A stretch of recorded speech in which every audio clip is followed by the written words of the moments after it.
tower, do you read? Shit, comms are down.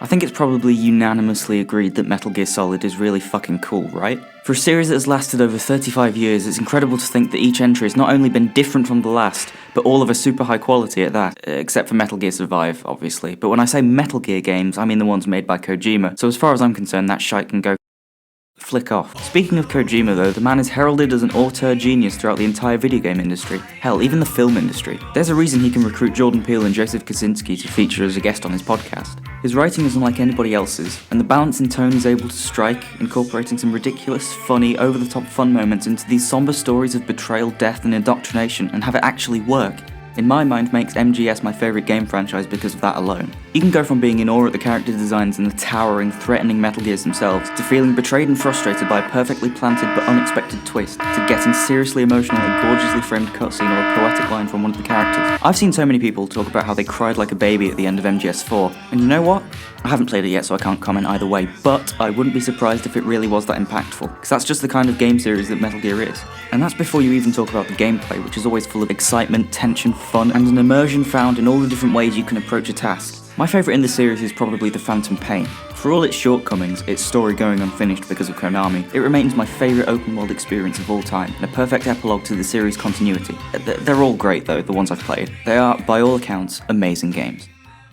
But we're not talking about the games today because I don't have a PS4 capture card, and thusly I can't record any background footage for a proper review. But who needs a review of the games when you've got a video about something just as interesting? The trailers! Hear me out, alright? An aspect of MGS5 that I rarely see anyone talk about is the marketing. And yeah, no shit, why would that play into somebody's enjoyment of the full game? Well, I fully admit that this is a topic that is very nerdy and very much something that only a Metal Gear nut would give a toss about. Trailers by nature are kind of disposable, and aren't meant to have that much artistic substance to them other than to get you to buy what they're advertising. But think of it this way, what do you remember about the film Cars 3? The actual movie, the events of the story, the characters' growth and relationships with one another? What about the action scenes or the jokes? Yeah, that's right, jack shit. Now, what do you remember about the trailer? Holy fucking shit, Lightning McQueen is going to die. Everything changes, what does that mean? 2017? Yeah, it was great. It was better than the film it was promoting. It captured a tone that people were actually interested in, and gave the internet a bunch of questions. It also freaked me the fuck out when I first watched it, as someone who had grown up with the first two films and wasn't ready for a Cars Live Leak video. And the point is, if done correctly, a trailer can be a substantially cool and intriguing question that the final product answers, and this is exactly what Kojima did with The Phantom Pain. After Peace Walker, things went kinda quiet on the Metal Gear front. Other than Rising Revengeance getting ready to release to be the best thing ever, fans weren't really sure where the series was going past a mysterious, smaller title announced earlier in 2012 called Ground Zeroes to celebrate the series' 25th anniversary. Then, at the Spike Game Awards in December of that year, an announcement caught everybody by surprise. Please try to relax. There is plenty of time. I need to tell you something. It was a teaser for a game called The Phantom Pain by one Moby Dick Studio, a company that seemingly had appeared out of thin air. The footage was unsettling, with title cards popping up that seemed to be the main character's internal monologue. As the trailer continued, we see increasingly violent and disturbing things, all whilst an underlying series of strange alien sounds echo out, getting louder and louder. Finally, we get this insane imagery.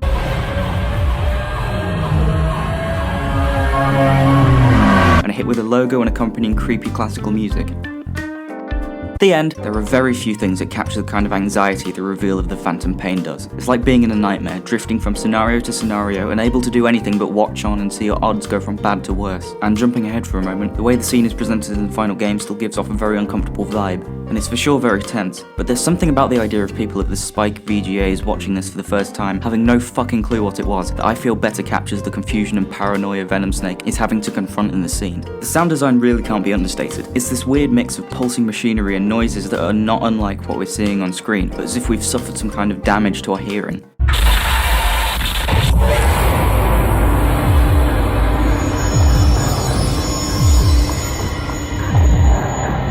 everything is muffled and detached from the visuals in a way that heightens the tone. All of this is aided by a mystery around the whole piece, a trailer from a nobody studio that looked incredibly high budget and high concept. You can see why it got so many people's attentions. And the more people analysed the trailer, the clearer it became that this might just be connected to Metal Gear.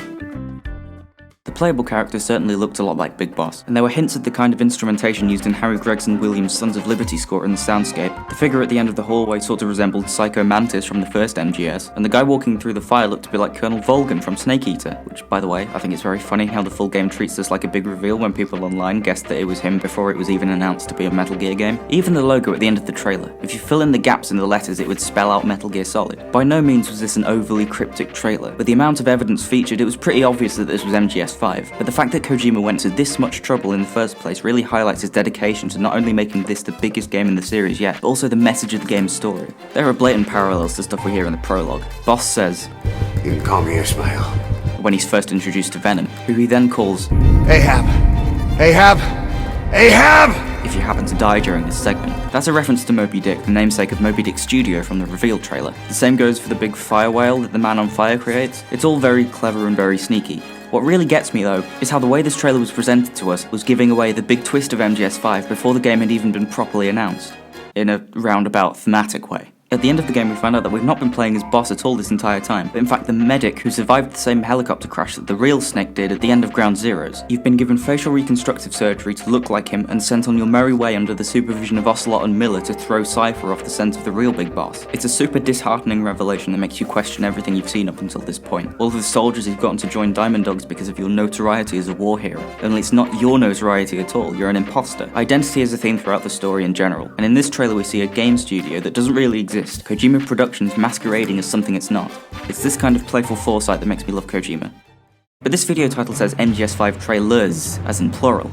So what about the other ones? Kojima has this habit that began in the Phantom Pain of editing his own trailers, which on the one hand I love because it generally means they're very tense and artful, and you can bet the choice of music is always by an artist he really loves. If you haven't read The Creative Gene, his collection of essays about his inspirations, there's a whole chapter about Joy Division, and having read the book I watched the E3 2015 trailer and go, oh, New Order. You pick up on some Kojima trailer staples after watching just a couple. He loves the little music video song credits in the corner of the frame, as well as 50 million title cards per trailer. My favourite trailer is from E3 2014, featuring a song by Mike Oldfield of all people. The lyrics can easily be reinterpreted as a soliloquy from Snake about the war economy and how tired he's become with the struggle, and it features my favourite scene from the game, the military funeral. It doesn't overstay its welcome either, which is a problem I have with some of the other trailers. 1 year prior, for example, we got the gameplay reveal at Xbox's E3 show. A third of this trailer is dedicated to a montage of torture scenes from the game. I get what he's going for, and at the time it was probably a very shocking introduction. Say what you want, the man's clearly got a pair of tubular bells on him, but for me it gets a bit tedious and it dampens my overall view of the piece. It does pick up by the end though, and justifies its length since it was the first look at what an open world Metal Gear could be like. They also use Sins of the Father, which is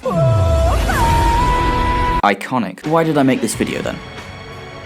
Because I'm bored. Why do I like this marketing campaign though? Well, I think each of these trailers act as a mood piece to appetize you before the full game, and I think they're all very cool.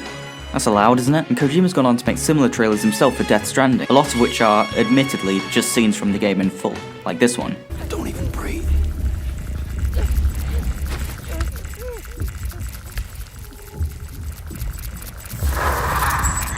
This is just a cutscene. But the E3 reveal with Low Roar and the TGA's trailer with Guillermo were fantastic, and I remember a bunch of fan theories from back in the day about how those two were linked, and that when the baby disappears in the first, he shows up in the second. Just all stuff that was totally untrue and not at all what was happening in that game, but it is cool to look back on. And now that we've gotten a trailer for Death Stranding 2, it seems like it'll be adopting a similar kind of marketing campaign, which is great to see. I don't have anything else to add other than you should go and play MGS5 or watch the trailers or whatever, and that the guy whose song was used in a trailer where this happens also made. And I think that's bananas.